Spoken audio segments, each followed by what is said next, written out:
I was folding laundry when she knocked. Not a real knock, more like a scrape. Like her knuckles barely had the strength to reach the door.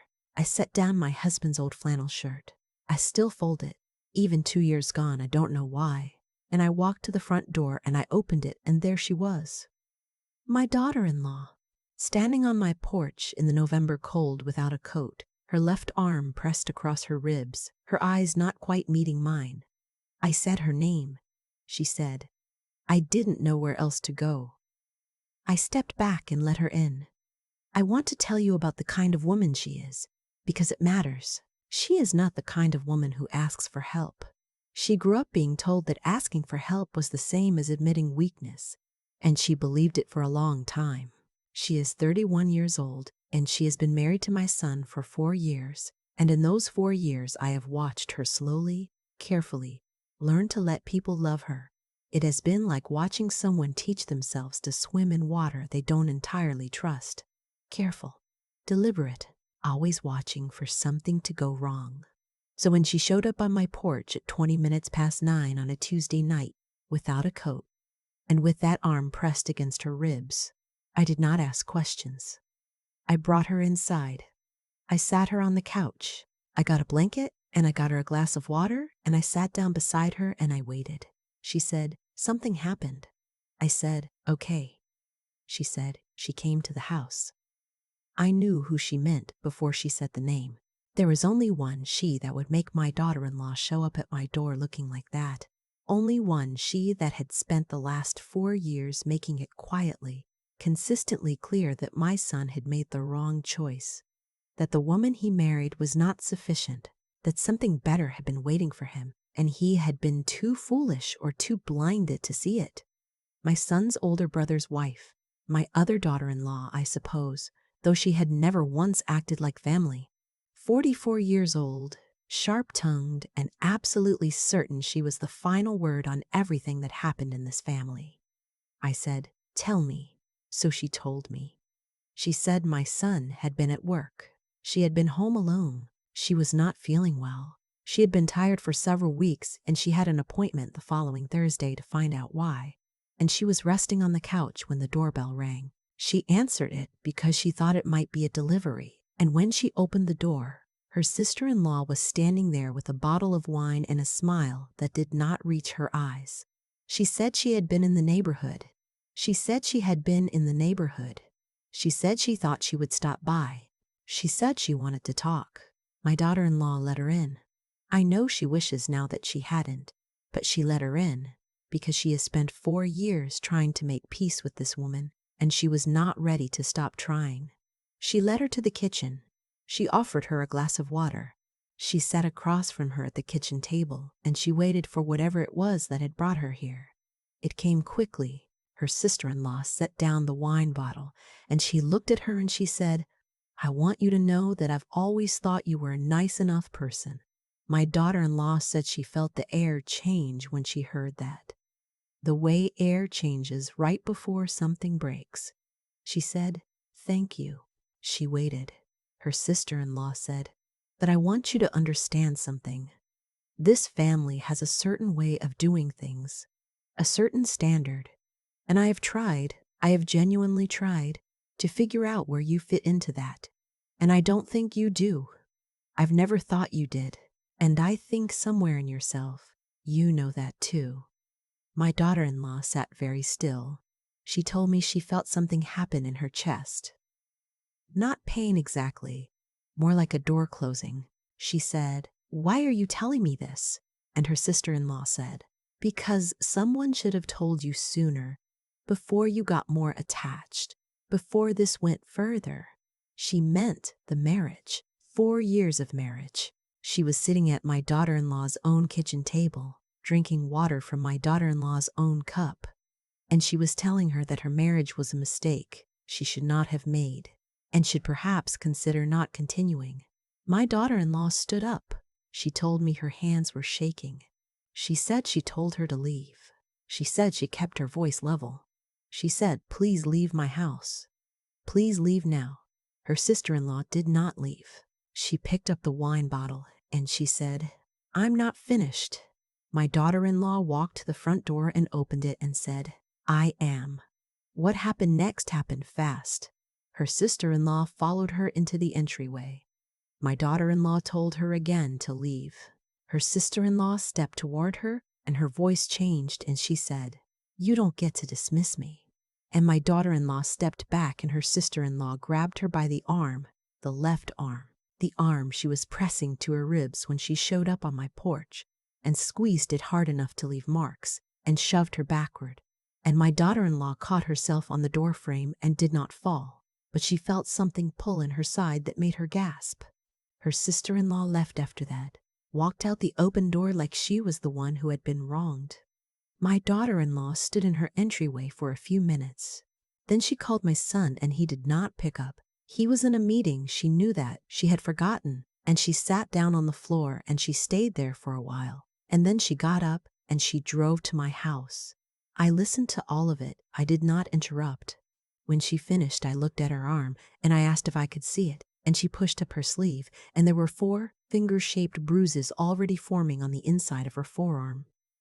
Clear, deliberate, the kind of mark that does not happen by accident. I said, "Have you eaten anything?" She said, "No." I said, "Let me make you something." She started to say she wasn't hungry, but I was already in the kitchen. I needed a moment. I needed to stand at my stove with my back to her so that my face could do what it needed to do without frightening her. I scrambled eggs. I made toast. I put a pot of tea on the burner. And while I stood there cracking eggs into the pan, I thought about what I was going to do. I thought about the years. I thought about every family dinner where her sister-in-law had made a small remark and then smiled when anyone looked at her. Every holiday where my daughter-in-law had been subtly placed at the edge of things. Every conversation I had watched her navigate with the careful precision of someone walking through a room they're not sure has a floor. I thought about the bruises on her arm. I thought about something else too. Something she didn't know I knew yet. Her doctor appointment the following Thursday. I was the one who had driven her to her first appointment 6 weeks ago, when she wasn't ready to tell my son yet, when she needed someone to sit in the waiting room while she heard what she wasn't sure she was ready to hear. I was the one who knew she was 11 weeks along. Her sister-in-law had grabbed her by the arm and shoved her. She had grabbed a woman who was 11 weeks pregnant and shoved her into a doorframe. I put the eggs on a plate and I brought them to her, and I sat across from her and I watched her eat, and I thought about all of that. My son called while she was eating. She answered, and I heard her voice shift into the version of herself she uses when she is trying to protect someone from worrying. She said she was at my house. She said everything was fine. She said everything was fine. She said, "Come over when you can." She did not tell him on the phone. I was glad for that. Some things need to be said in person. He arrived 20 minutes later. He came through the door with that particular energy he has when he is trying to stay calm and not quite managing it. He looked at his wife. He looked at her arm. He looked at me. I told him to sit down. I am not a woman who shouts. I was not raised that way, and I have not lived that way.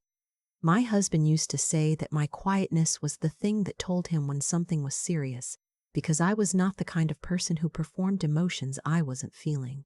He said when I got quiet and still, that was when to pay attention. I got very quiet and still. I told my son what his wife had told me. All of it. The wine bottle, the kitchen table, the things his brother's wife had said, the way she had grabbed her arm, the marks. He looked at his wife and she pulled up her sleeve and showed him, and I watched something move across his face. I have known his face for 33 years and I know all the things it does. What I watched it do then was something I had not seen it do before. It was not anger exactly. It was more like a decision being made that he had not been sure about before and was now completely sure about. He said, "Where is she now?" I said, "That's not what I'm thinking about right now."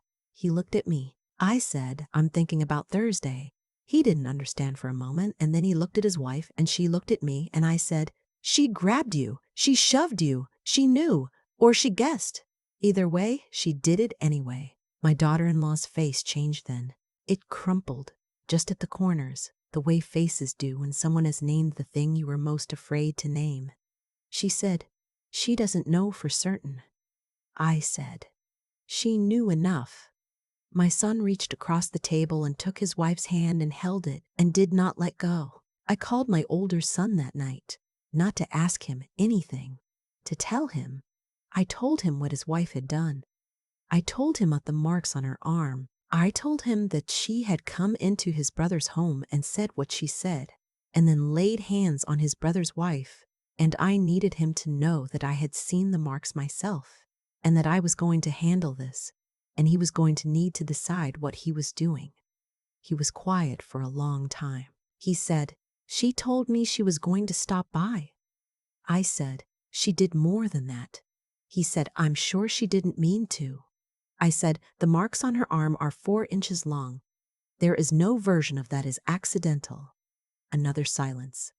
I said, you have a choice to make. I am not going to make it for you. But I want you to understand something. This is not something I am willing to look past. This is not a misunderstanding. This is not a personality clash. She went to that house and she hurt her. And I will not be at any table where that is treated as a minor thing. He said he needed to talk to his wife. I said I thought that was a good idea. I hung up and I stood in my kitchen and I looked at the wall for a minute. Then I went and sat with my daughter-in-law, who had been given a place on my couch with a pillow in the flannel blanket that my husband gave me the second winter we were married. The one I have washed so many times the pattern is almost gone, but I cannot bring myself to replace it. She was not asleep. She was staring at the ceiling. She said, you didn't have to do that. I said, yes, I did. She said, she's his family. I said, so are you. The next morning, I called my friend who had practiced family law for 28 years before she retired. I did not ask for formal advice. I asked her to talk to me plainly, one woman to another, about what it meant when someone entered another person's home without invitation and physically grabbed them and left marks. She talked to me plainly. She said that what I was describing was assault. She said it didn't matter that they were related by marriage. She said it didn't matter that the woman who did it had perhaps not intended the marks to be so visible. She said intent was less important than action and that my daughter-in-law had every right to make a report. She also said, sometimes you don't need to go to the police. Sometimes you just need the other person to understand clearly that you could. I thought about that for a long time. My daughter-in-law had her Thursday appointment. My son went with her. I sat in my living room and I drank my coffee and I waited. When he called me afterward, his voice was different, gentler. The way voices get when something has become very real. He said everything looked fine. He said they were happy. He said he wanted me to know. I said good. I already knew it was going to be fine. He laughed a little at that, the way he used to laugh when he was small. My older son came to see me 4 days later. He came alone. He sat at my kitchen table, in the same chair where his brother's wife had sat, and he looked like a man who had not slept well for most of a week. He said his wife wanted to apologize. I said, to me. He understood. He said she wanted to apologize to her sister-in-law. I said that was between them. He said he didn't know how it had gotten to this point. He said she had been struggling. He said she had her own thing she was going through and she had taken it out in the wrong direction. I said, I understand that people struggle. I have struggled in my life.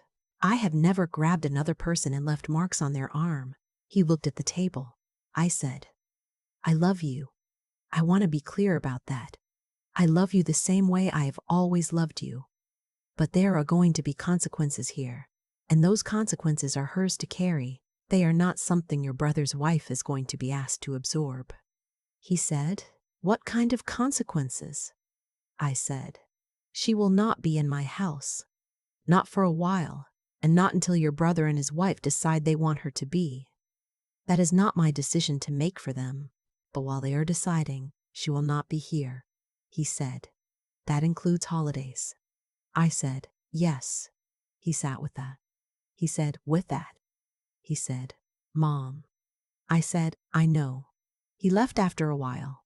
I watched his car go down the street and I stood at the front window for a minute before I turned around. The apology came 3 weeks later. Not to me, to my daughter-in-law. I was not there for it and I did not ask about the details. My daughter-in-law told me afterward that it had happened, and she told me the shape of it, that it had been real. Not the kind that is really an explanation wearing an apology's clothing, and she said she didn't know yet what she was going to do with it.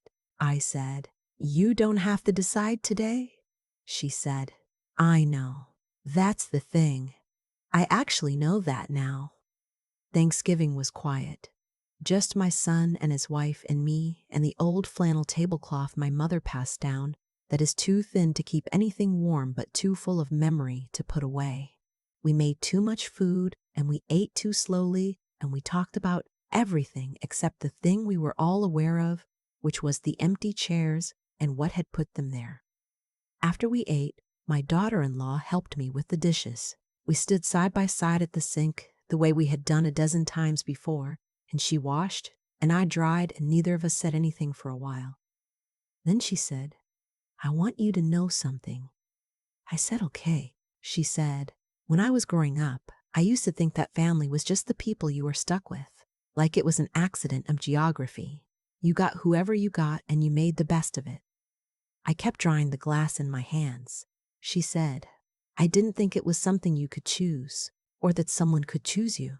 She handed me a plate and I dried it and set it in the stack. She said, "Thank you for choosing me." I put down the dish towel. I turned to look at her. She was looking at the soapy water in the sink, not at me, the way people look when they have said something true that they are not quite brave enough to say directly. I put my hand on her shoulder. I left it there for a moment. I said there was nothing to choose. You were already ours. January came. With it, the news that it was a girl. My son called me from the parking lot of the clinic before they had even gotten back in the car, because he said he couldn't wait the 8 minutes it would take to drive to my house. He was laughing and I was laughing, and I could hear his wife in the background saying he was ridiculous for calling from the parking lot. I told him he was right to call from the parking lot. The situation with my older son and his wife is not resolved. I do not know if it will resolve in the way anyone wants it to. He comes to see me sometimes alone, and we drink coffee, and we talk about other things, and sometimes at the end he says something about hoping things can get better, and I say I hope so too. I mean that. I am not a person who wants permanent fracture, but I am also not a person who papers over things and calls it healing. What happened in that entryway is not something that unhappens. My daughter-in-law will carry it. Her daughter, the daughter she is carrying now, 5 months along, moving and real, and already apparently in possession of opinions about what her mother eats for breakfast. That little girl will someday be brought into a family where something happened before she was born that changed the shape of things. And how that shape lands on her will depend on how we handle it now. I think about that. I think about what I want that little girl to know about what it means to be in this family. I want her to know that people are protected here, that when someone hurts someone you love, you do not look away because it is inconvenient or because it complicates the seating chart or because it was probably a misunderstanding. You look directly at it. You name it plainly. And then you decide what you are going to do.